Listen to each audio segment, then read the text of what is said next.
I think the market is going to develop. Yes, you're going to have people pushing, pushing things. Mayberry for a long time did that. It would seem that it's kind of probably changed hands now, and we have, I think, well, I know most certainly, GK, but it's definitely doing a lot of work, and Ton of work. hopefully can take the baton and carry it forward. And I mean, technically, I'm a Mayberry as well, so really and truly, it's just at Oh 50. yeah, I remember you used to work at Mayberry for you. I love It's the just, competition, yo. hmm? You guys, it's good. Competition is good.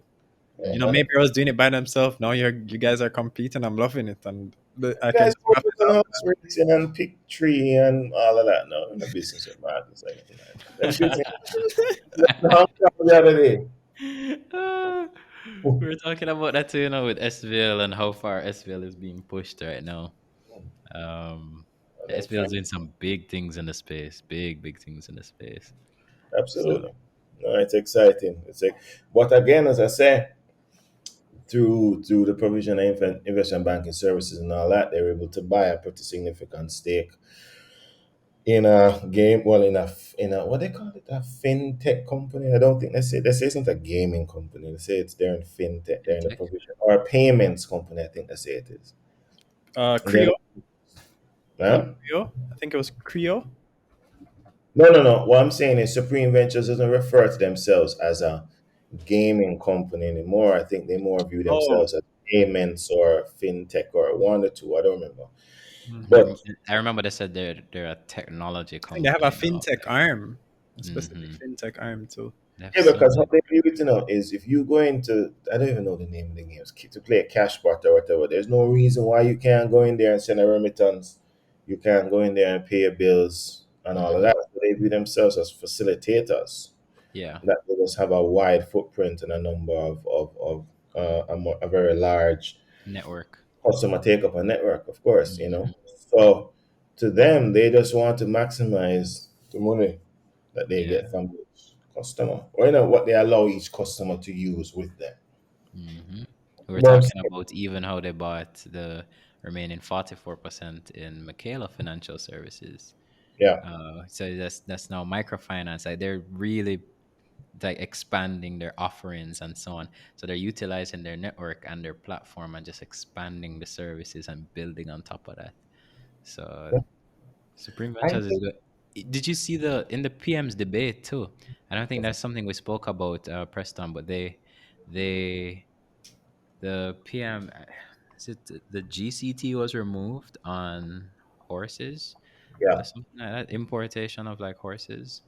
yeah, Yeah, imported horses, and that's big because I mean, look at Caymanas now. Like I know we used to have a much bigger, I guess, stock of racing horses. When I was talking to my friends and so on, they're saying we used to even export some of our horses to even like Trinidad and other countries, and so the stock has decreased and it's not as lucrative, and so that was one of the things that the PM did to just remove the GCT on imported horses, and I'm wondering what's the benefit of that on even Caymanas.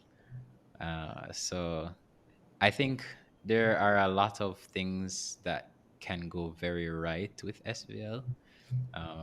Even them expanding to Ghana, them having wanting to expand to South Africa in terms of like streaming their that cash pot and lotto and all of them things. And I was just like, yo, that reach is huge now because that's a much bigger market. Because imagine if we had access to like Powerball in the yeah, US, how many yeah. people would take that up? Right. So, and that's a lot of money. That's US dollars. People always have this USD. And it's a much larger a cash amount that you can so obviously you don't want to be involved in something like that. So see how big SVL can get. I think they're on a trajectory, man. It's Super exciting.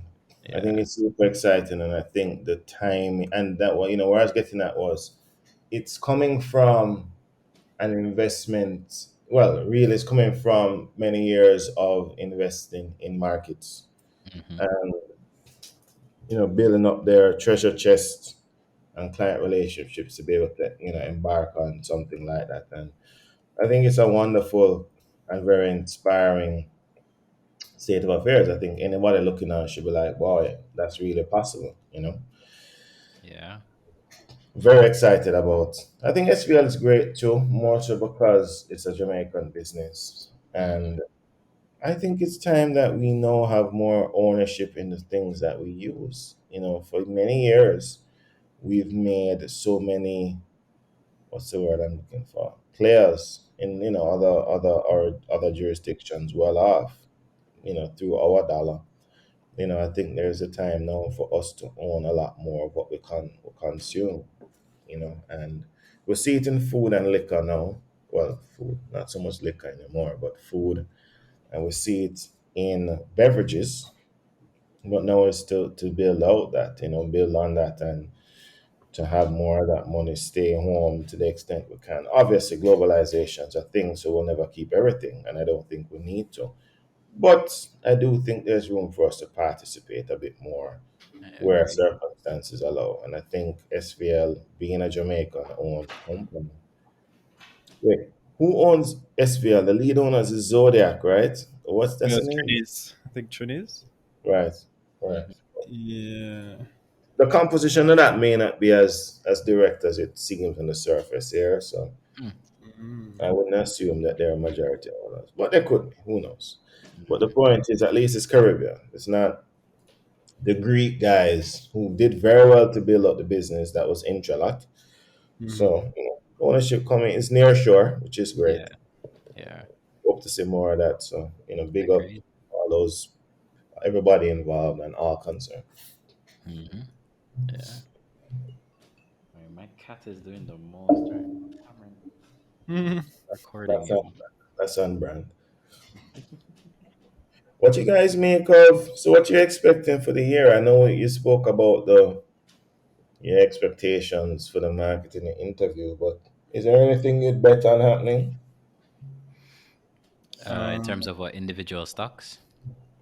Yeah, the market as a whole. I mean, I know you say you don't buy the market. I don't either. But is there, anything that you're really excited about?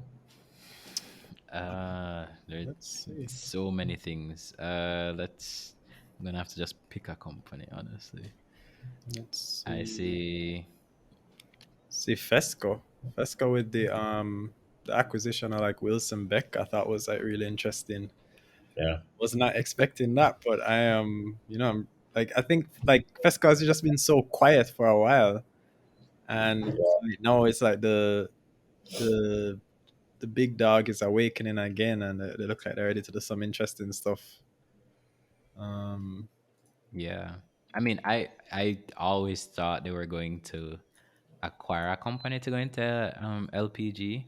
mhm, So I didn't think it would be Wilson Beck. I was thinking more along the lines of maybe like Texaco, because Texaco I think has like Texas Gas or something like that. mhm. They had, and they've been dormant for a long time. That whole Texas Gas thing. So I thought it was them, but hey, they bought Wilson Beck. Who is to say they won't buy another company? It's possible. We will see. I see a lot of consolidation in that area too. I see So just more acquisitions just in general across the market. There's heavy acquisitions going down now. Even look mhm. at IGL That's what I was and gonna say. yeah, Yeah. Gaspro, IGL. Hmm. I think that's gonna be interesting because you mentioned there's now less and less players. Yeah, Because in the if LPG that deal space. ends up going through, then there aren't that many more players. There's Wilson Beck. There's RPL. Mm. There's what's the other one again? Pet Petcom, guess. Yeah, There Yeah, cookie. aren't that many. Cook. Yeah, there really aren't that many more players. I think IGL is a big player. Hmm. Hmm. It's like Uh, I think that's like 80, or if they end up buying them, I think that's probably like 80 or 90% of the cooking gas market. who? Massey? In Yeah, IGL? Yeah, yeah. I see. I have to check back. Because the top two, I believe, are yeah, it's Gaspro and IGL. RPL knows the business well enough. Oh, they seem to. I mean, Mhm. this is a lot of competition going on for RPL right now. That's how Andrew started out. Mm. So I wouldn't be surprised if there's some teething pains for the new entrants. Mm. He used to distribute for IGL actually. So Oh. Mm. yeah, and He it may have went some out on his own. contacts. Did his own thing. Hmm. Yeah, I mean, I'm looking forward to you see how Fesco is doing stuff, Massey doing stuff. I'm looking forward to RPL in that same industry, same LPG. I still think they have room to grow. They yeah. also have room to raise as well. So if they do need extra cash, well, I mean, I guess we'll see. I think Andrew is more. He's as in when I look on RPL and the share ownership and so on and how things were before, he's Hmm. not the type to just sell shares just like that. It doesn't seem that way to me. So, because So he owned a decent chunk, right? And so it was That's just the him. max amount he can.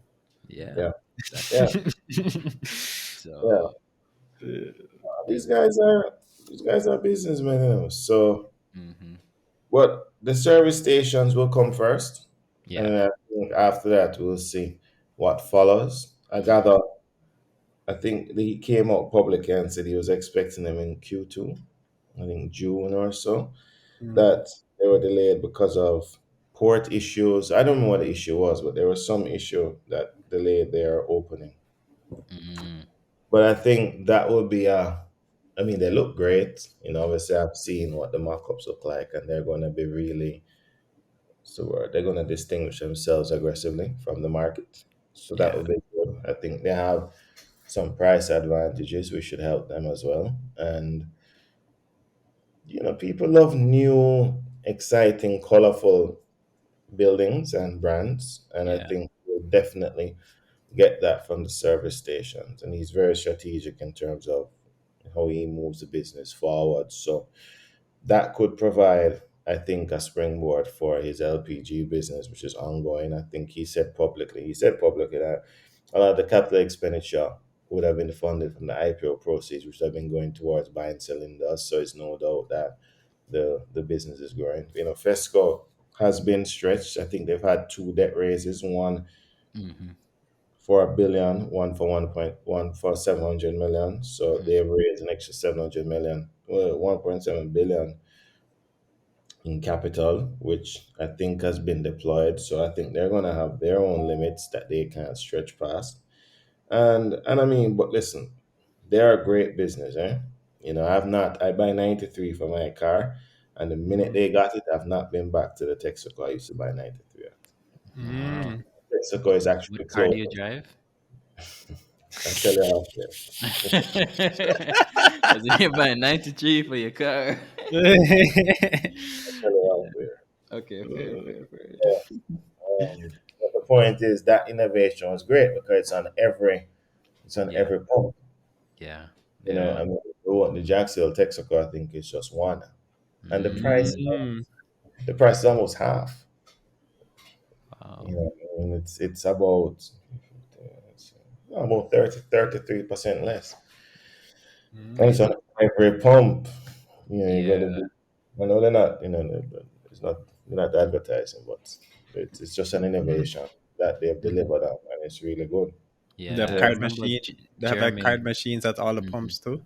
yeah. Hmm. 'Cause that's a big And issue with a lot of Barnes is gas actually stations. Barnes is actually saying it that the 93 got a lot of uptake. Like it's really like the market really does like it, and so Of on. course, because if you're driving engines of a certain size, Hmm. the performance does matter. Yeah, exactly, And exactly. I would go and you'd see people. I mean, I don't even want to tell you how much you used to pay because it wasn't as big a consideration. But you really don't realize how much you used to pay until you pay less, eh? Yeah, yeah. And I mean, that cut my gas bill by like 30%. I mean, it's still high, but it cut it by a lot. Mm. Hmm. So it's good. So the point I'm making is, I don't know if RPL is going to go into that space. I don't think so, based on where they're domiciled. But it does mean that everybody is carving out their bits in the market. If I had to guess, I would think that Fesco is somewhat settled. No, and they have to go and really make something of this gas business. Just LPG business just because of how much money they have borrowed, and interest rates going up. That's Yeah. a bill. So it'll be interesting. I think, as you rightly said, I think it's time now for RPL to show something because they've been listed 3 Couple months months. now. Yeah. And I think when the service stations really are the first step, and see what's up after that. I'm really excited about that, though. I am But too. yeah, And I'm I'd excited. love to see the first true, even not even the true report, because it doesn't really matter when. I guess you said Q2 is when he's the new target is, because I remember in the prospectus the Q1 was the first target. Yeah, But I would love to just see the earnings from it, because Preston and I were really just looking and saying, they don't really make they don't really make any money from gas right now. Like, you know, no. I so mean, they do, but it's not. yeah, but it's to what they want to push out and a Uh, proper service station. no, no, Yeah, no, it's no, really no, worry there. negligible. So I think we're just scratching the surface to see what they're actually capable of. Yeah, And yeah, I mean, it's so this we I like the stock so much because it's so tightly held. Those are companies I like. I like yeah. when yeah, I like when my companies are tightly held like that. Right, when the Mm. float is small, I love companies like that. It's Even going, it's going to we grow, though. yeah, Like it's it's, all these guys, their floats are going to expand aggressively. yeah, with time. Yeah, of course. But it Yeah. helps to be in the mix early. I agree with Mhm. And as a retail shareholder, it definitely helps. him. Yeah. Real money is made when it broadens, though, especially if your holdings grow. It's one of the things. You kind of got me on this track. So when I used to buy like $50,000 of a stock and whatever, it's one thing if it goes from 50 to 150, you can move that. It's another thing if it goes from 50 to 500,000, or if it goes from 50 to 5 million, Mm, yeah. and the people, and I mean, listen, and and I make it very clear. Your convictions are your convictions, stick with it. And I'm not being specific, just general. But at some point, you're gonna get rich, right? And at some point, you're gonna take bigger positions in things. I Mm-hmm. want to say, just don't buy crap when you mind these bigger positions because you're gonna find you have to sit with it, or you have to go undersell it. Yeah. Right? Yeah. You know what I'm saying? The Because whole the investment strategy has to change. No, like you have to always be changing, not even just based on how the market is, but even your portfolio size, as you're saying. Like yeah, your you're personal. right. You can't buy a large stake in a stock when the float is small, because how you gonna get that out? Well, I mean, you can buy it if you're willing to hold it or something, and you may find. I mean, you had people. Lasco's float was small at the time, but Lasco's 25 cents, Mm, right? And I mean, it's what $4 now in what 11 years, so that's like 1,600%, right? But you mhm. can move whatever size you want. Yeah, yeah. No, and they have not done. They had a stock split, but they never had any. They have not had any extra capital raises, and they're now debt free. I don't even know if they've had any bond raises. They've more got to the bank. Mm. They've paid off, all of that. I think they just have like a couple 100,000 US of short term debt. The point is, y- you're going to get richer. So regardless of whether the float is small or large or whatever, once you get it in hand, you better be sure that that business is going to provide. I'm picking my words very carefully, forgive me. That business is going to be appealing to somebody else to come and buy it in the future, assuming one wants to sell. Hmm. And that's what I said. Because I mean, listen, I've had regular retail guys come to me and they say, "Oh, make some money now, but now I have this and I don't know what to buy." And Hmm. they buy crap, and then they just have to stick with it. And I can give you examples of companies, but everybody's very sensitive these days, so I won't get into that. But I think it's a very important principle. If anything gives me discomfort, loss making companies being propped up. I think that is just an inevitable collapse waiting to happen. But past that, I said, let's make some money. But it's just to say that float size is immaterial. Good business, you buy it, you make money when you're ready to sell it. Yeah. But if you get richer, just remember, you be careful you're not bailing out somebody else. Mhm. Oh, Oh Oh boy. gosh. you Oh know, talk boy. about that, but people don't talk about it. Yeah. Oh, you guys don't know. Tell me, what the hell is this dialogue and argument I'm seeing online? Come so out the loop. Like, Oh there's boy. some big argument in the finance space. What's it about? With Julian, I think, Julian Morrison. yeah, I think Julian and, but it's not him alone. Him in an argument with somebody. What is it about without being, stepping on anybody's toes? Like, Um, boy. we'd have to met Julian come on the podcast and talk to us. We're gonna try bring him on. Yes, we really should, oh, you should. because I see this whole thing on pump and dump and so on, and I don't know when it started. I see them now. Like, I see a lot of the tweets, and I see different people talking about it, and a lot of people are highlighting certain things. But the thing I think I'm struggling to see, sorry, is something a bit concrete, because anyone can throw out like accusations here and there, but if it doesn't really stick, if there's nothing that really says, yo, Mm, X person is doing this thing that is actually illegal, here's the evidence, mm, then I don't really think you have a case. It's just all conjecture. yeah. So I personally don't know. I'd love to see actual evidence of it. I guess other people may have evidence of it and just maybe not releasing it. I don't know what it is. I can't really speak on it, because even the things, and Preston and I have had this conversation before, even the things we talk about could also be misconstrued as pump and dump. Because suppose we're doing our, let's say if we did our stock predictions episode, right? Some of them we hold, some of them we don't really know. But in my opinion, when you're in the when you're in the space and you really like a company, you really like a stock, you're supposed to talk about it. You're supposed to be able to can talk about it and say, "Oh, this is Fesco. I like Fesco because them just by Wilson Beck, and I'm doing this and I'm doing that." Right? I don't see that as pump and dump, but Mhm. some people can probably see it as like, "Oh, he's pumping his stock. He owns Fesco. Let him pump it. He has a Mhm. platform and so on." So we really have to know. It kind of makes it, for me, it makes it me a bit more apprehensive in saying certain things, because I Mhm. don't want what we're saying to be misconstrued as like pump and dump. We like it. We like finance. We like stocks. We just want to talk about it. So I I don't don't know. think, I don't think that's, I don't think that's the pump and dump in the classic definition. I think Mhm.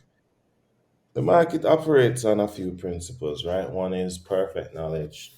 Everybody, it's assumed everybody should come into possession of, every unconnected person should come into possession of information at the same time or have the opportunity to, hence market releases when they're published, and why you have blackout periods for directors, etc. Mhm. I think there's also the presumption that it's a free market, free of undue influence. I don't think discussing a stock is pumping it at all. Yeah, Right? I agree. I don't think that's remotely involved. I think there can be a case made for, and it's impossible to prove, I think, for somebody using their influence to to have persons buy a stock. Hmm. They can essentially sell it to them. I've seen portfolio recommendations that have come before me, and there's no rhyme or reason to the stocks be past the owners being popular. I mean, of the company being popular. That's really it. And if it was somebody like under my oversight or others, I think they'd have serious questions to answer, because Hmm. But it seemed like to me it was. I mean, it's tricky. It seemed like to me it was providing an exit for somebody else. It's also why I think it's very important that the whole thing of announcements be managed, because I think we've had investment or investor actions being announced and nothing materialized, and we've had share prices move as a result of it, and the deals have not closed, or they are pulled, and everybody moves on like nothing happened. I think that is fundamentally wrong, and I think that is easily proven. I think something else that's an issue is we've had, I think you guys mentioned it earlier, there are a number of companies that have not put out the numbers for December 2022, and we're now at the end of Q1 2023, and there's still no Mm-hmm. numbers. Yep. We're in Q2, and Yeah. I had a conversation about that in some pretty high quarters recently, and I was most animated. And I said, I think it's wrong. And I think, and I mean, they say, oh, well, and I said, guys, this is a market, this is information, this is investors' money. I yeah. said, in America, people get sued for stuff like this. Mm-hmm. Hmm. Goes. We were talking about that in, was it our last episode, that there should be more penalties. So I think the JSE has some sort of penalty. Like, I think it's every day that the report is overdue. It's maybe like 5,000 Jamaican or something like that. It's not really. I don't really think it's that much. It needs. It's a It should. slap on the wrist. That's what that Yeah. Not even the money, because the truth is that can be significant to some of these companies if it's left long enough. I think the bigger problem is that it's not publicized. If Mm-hmm. you have companies that are being fined and they're listed, it should be publicized. It shouldn't be in some report somewhere that nobody but David Rose or perhaps myself reads, or John Jackson. It needs to be is. in the what do you call it there, the news section of the JSC website, Mm-hmm. Yeah. because it These sends the wrong companies are message. delayed or whatever. Mm-hmm. Yeah. Oh, no, you should have a line item saying company X is, being fined for X reason, due to non-publishing of their, financial whatever within a stipulated period of time, and it should be done regularly. Agreed. You know, and I think what was the other thing? Because those things essentially go against the principles that I think underpin the market. And I mean, could we say as pump? I wouldn't go as far as saying that's a pump and dump scheme, because I have seen it in some cases, but it seems to have slowed now.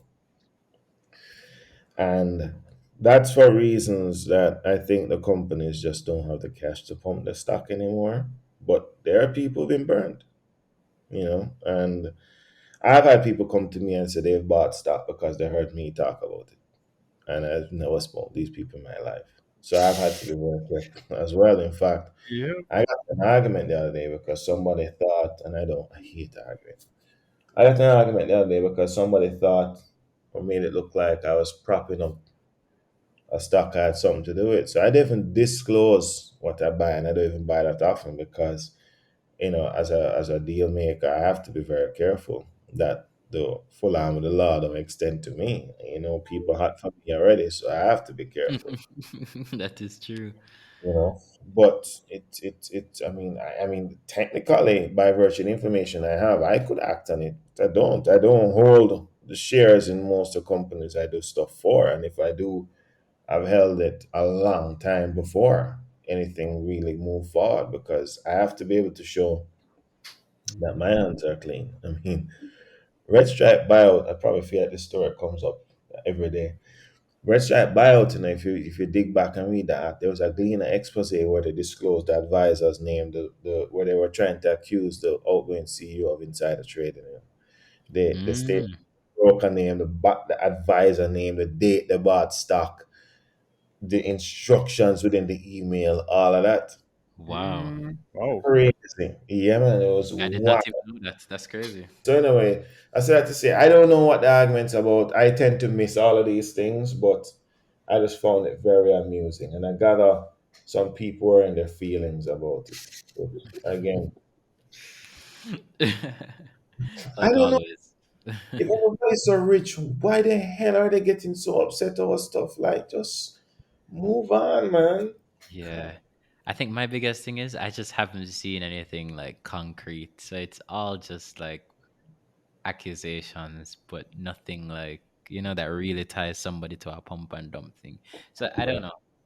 I I see a lot of noise yeah. and I'm trying to sift through it, but all I'm seeing is more noise. So Oh, that sucks. that's why I say I just maybe Julian. I want Julian on the podcast so we can talk about it. Uh, Yes, and come get on. into the detail on what.